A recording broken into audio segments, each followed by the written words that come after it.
and welcome to my channel. It's Rebecca, also known as 4Kids at 147, and we've got a little bit of a different view today.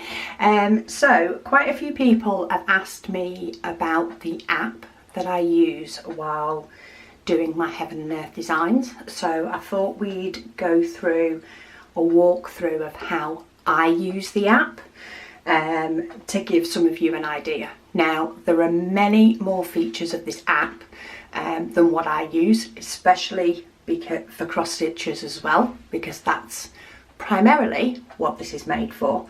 And a heaven and earth design is primarily a cross stitch pattern that we're using, or I'm using, to create a diamond painting image, which many people do. So I thought we'd go through a walkthrough of, let's say, the features I know of the app, the features I use, and hopefully that will give you a starting point. Pattern Keeper themselves do have a Facebook group, and they are very helpful and very responsive.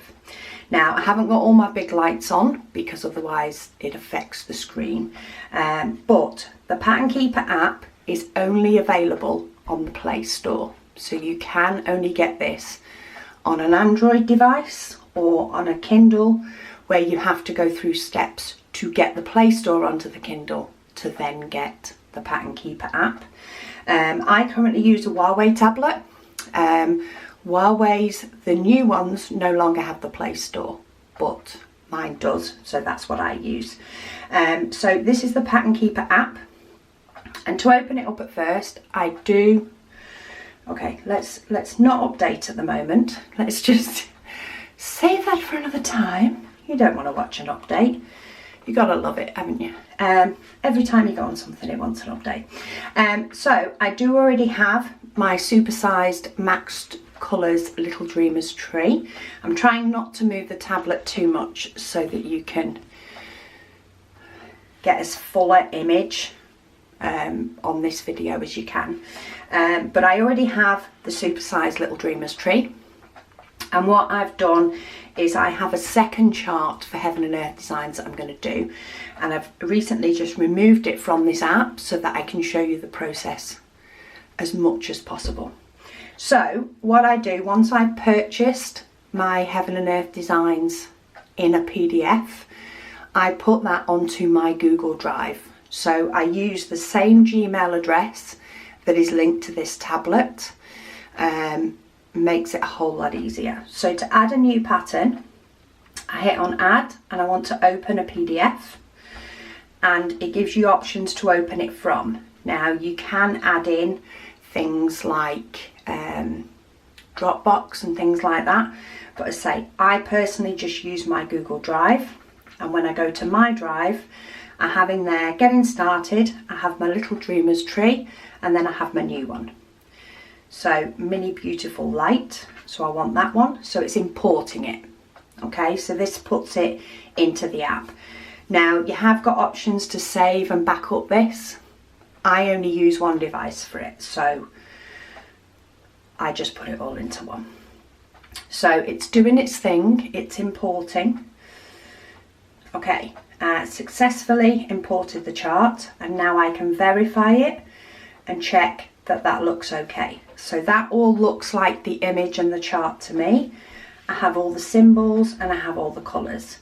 Now with some, it works very well with heaven and earth designs. This app, it has a list of cross stitch charts that it works really well with.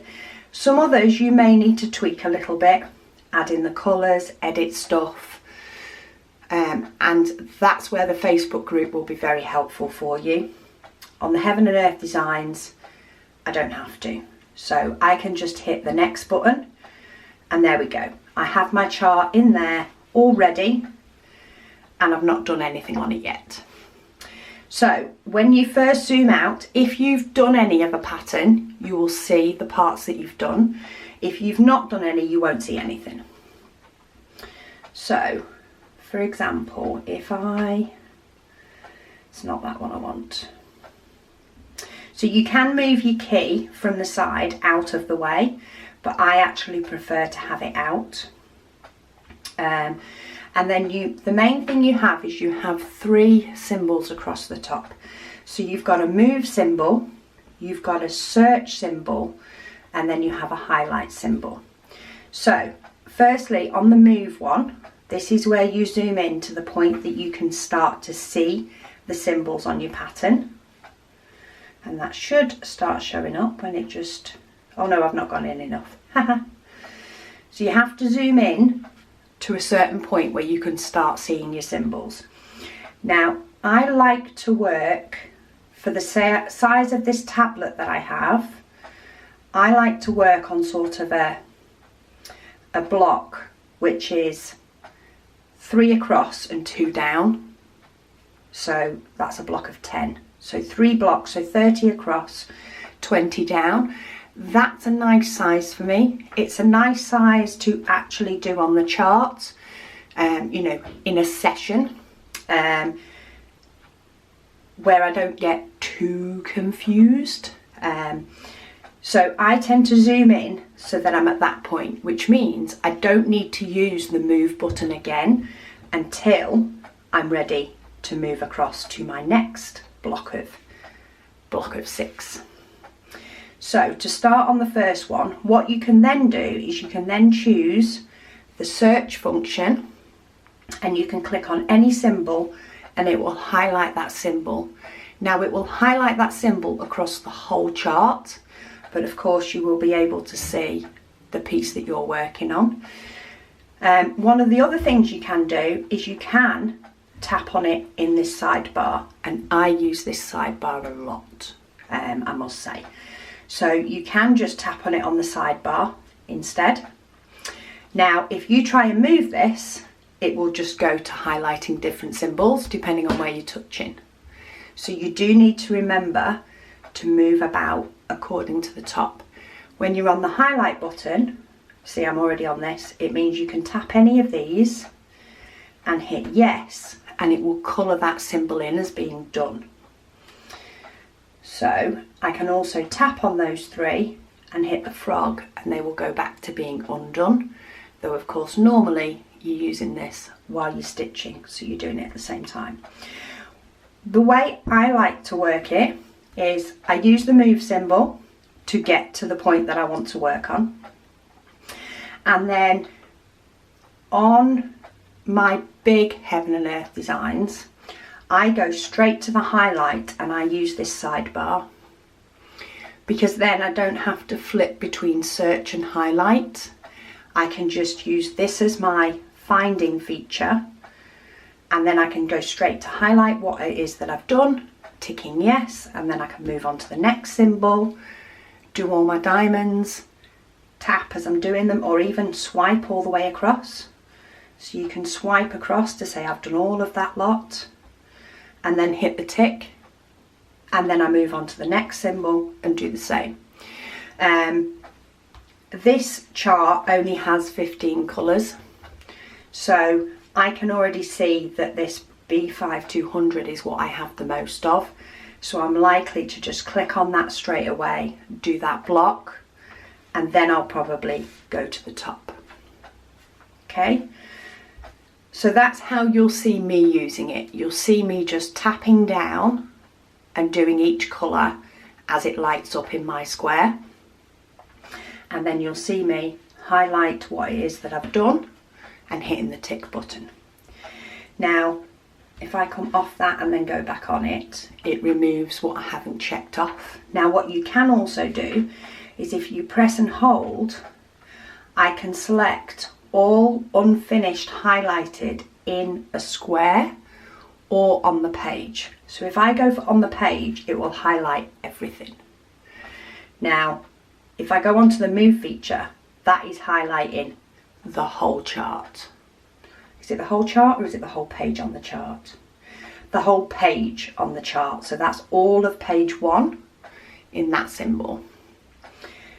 So for the purposes of for me, that option isn't worth doing when I'm working on a 6x2 block.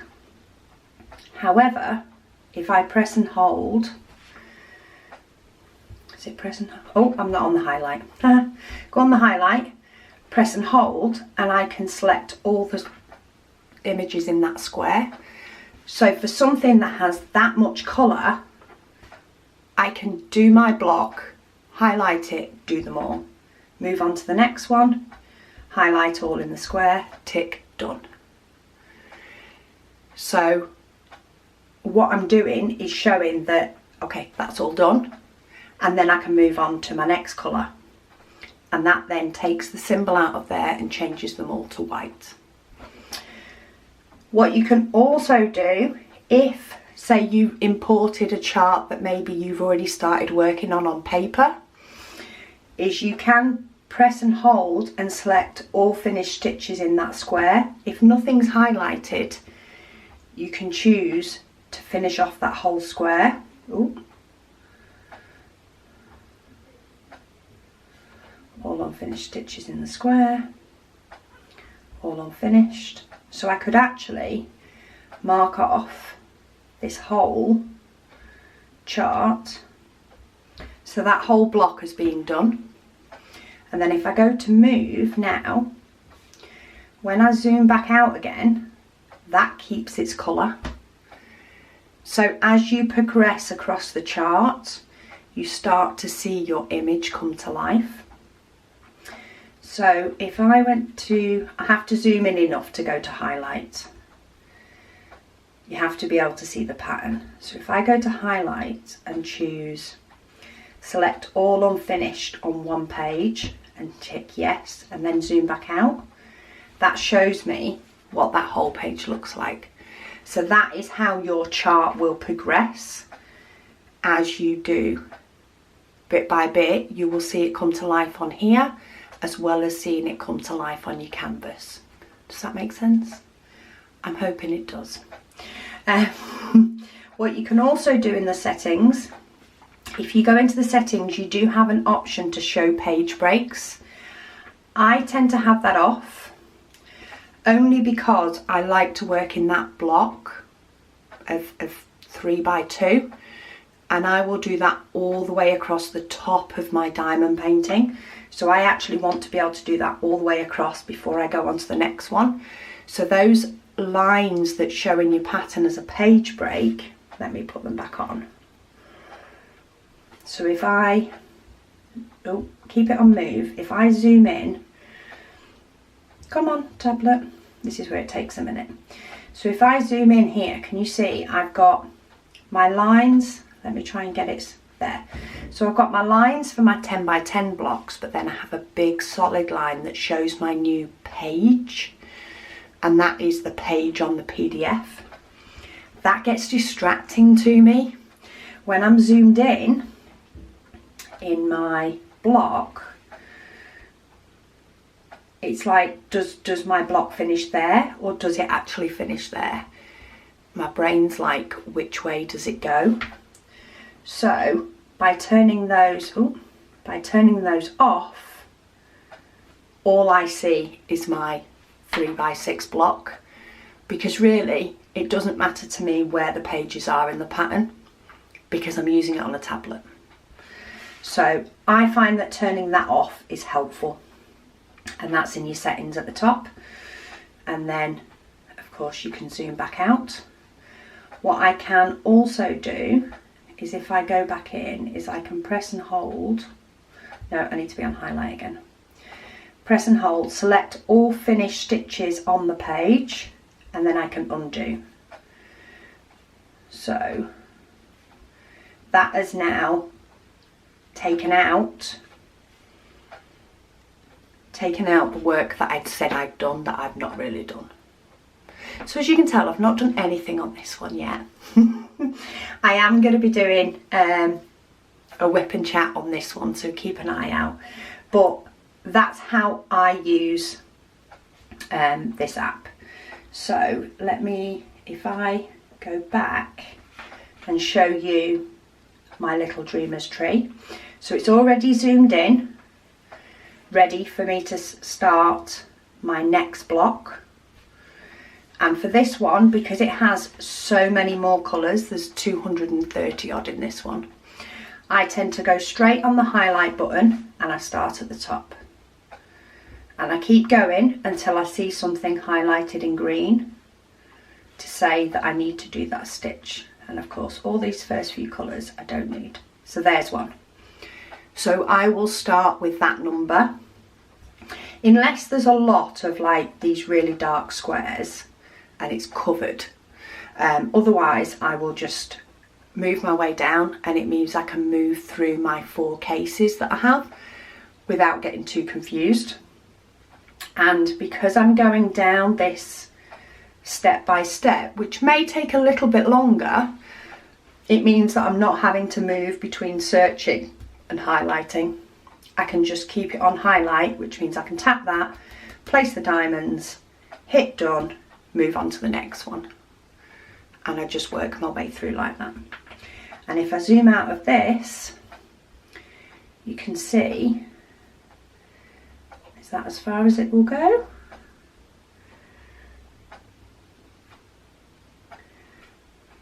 Yeah. Oh no, there we go. So you can see now, I can zoom out, and that shows you how much of my Little Dreamers tree I've done.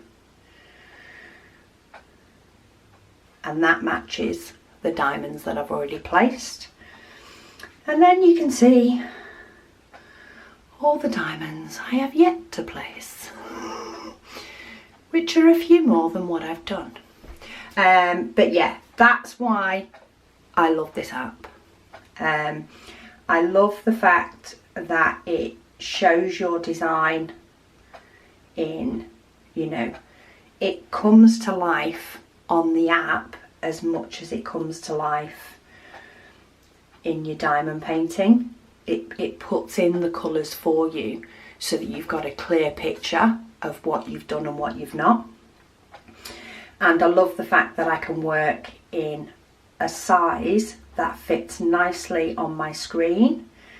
Nice. I like this size because I can read all the symbols clearly and I don't have to keep moving. So originally I was doing it as a single strip, but I'd have to move to look for the symbols and the colours. I find it a lot easier diamond painting wise. Cross stitch would be different, but diamond painting wise I much prefer to have that block and just work on that block. Going down, once I've moved it to my section, I put it on the highlight button and I keep it there. So when you watch me doing these on videos, you'll see I am just tapping or swiping if I want to make sure that I get, you know, if I've done a full line, I'll just put my finger down and I'll just swipe down the whole line, and then I'll hit the tick button to say that I've done it. But then of course I can highlight again just so that I don't confuse myself. I can highlight those ones and I can undo it.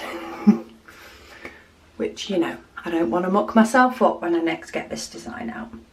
So I hope that was helpful. As I say, this is only the way I use it. There are a lot more settings in there with diagonal lines and shortcuts. You can change what colour your search colour shows up as. So mine shows up as a bright green. If that's not your cup of tea, or you don't see that colour vividly, you could change it to a hot pink, well, change it to pink and then pick what shade. But to me, a bright green stands out. It pops. And then the parking colour is that. So if I go to highlight now. Okay, so I've got it to go round the outside in a purple. I think parking is something more to do with cross stitch. One of the other features that is pretty good on this, and I might have to lift the tablet up for you to see this, focus camera, is it tells me that I've done no stitches today, but then it will tell me that I have done 31.23% of this chart. So I'm nearly a third of the way through. So that's quite nice. It gives you your progress and how you're doing on that chart. And it also keeps a running total down here of your colours. So I still have 403 diamonds to place of number 151. But if you scroll down, see, I only have 2 that I need to place of 340. But then I know I have some here, so 600, I have 0 diamonds left to place. All that colour's done. 601, all done. 603, I've only got 1 left. Where is it? So you can actually zoom all the way out and it will still keep that highlighted. There it is. So it's all the way over here, little plain. So I've got a little bit to go before I get to place my last 603, but it is there. So things like that are quite handy and quite quirky. It's just nice to see your little numbers. It's nice to see it go to 0. 718, where's my 718? I've only got 1 of those left as well. Looks like that one's going to be a bit further down. So I just keep, because mine is such a long, thin pattern. Oh, it's all the way down here. So I'm going to have to wait a very long time to be able to say I'm done with that colour. In fact, I'll be very close to finishing it all together before that colour's done. But it's things like that that it just makes this so much easier if you're thinking of doing a heaven and earth design diamond painting. I cannot recommend Pattern Keeper enough. It is absolutely amazing. And you can flip between your patterns, and as I say, I just keep it all on the one tablet and I can move between the 2. But yeah, it's like a little cheering squad as well when it says how much percentage you've done. So I hope that was helpful to some people, give them a bit of a start. I am by no means an expert on this app, but hopefully the way I use it gives you a helping start. And if you have any more questions, or there's anything that you want to know in particular if it can do, then I do recommend the Facebook group for Pattern Keeper. They are very helpful. Even getting Pattern Keeper onto a Kindle tablet, not the e-reader but the actual tablet, how to get the Play Store. I think there's files in there with step-by-step guides. There are also people that are very helpful in, you can type in the numbers. I think if you've got a chart that it can't read the numbers, you can type that sort of stuff in. I think some of the charts that have, you know, the new DMC numbers, you know, the ones that are 1, 2, 3, I think you can substitute that with an alternative number as well. Don't hold me to it, but I think you can. But the Facebook group are really helpful with that. Just have a search in the topics. You'll probably find that the answer is there. And if not, bob up a post and ask them the question. But thank you so much for watching, and I'll speak to you all again soon.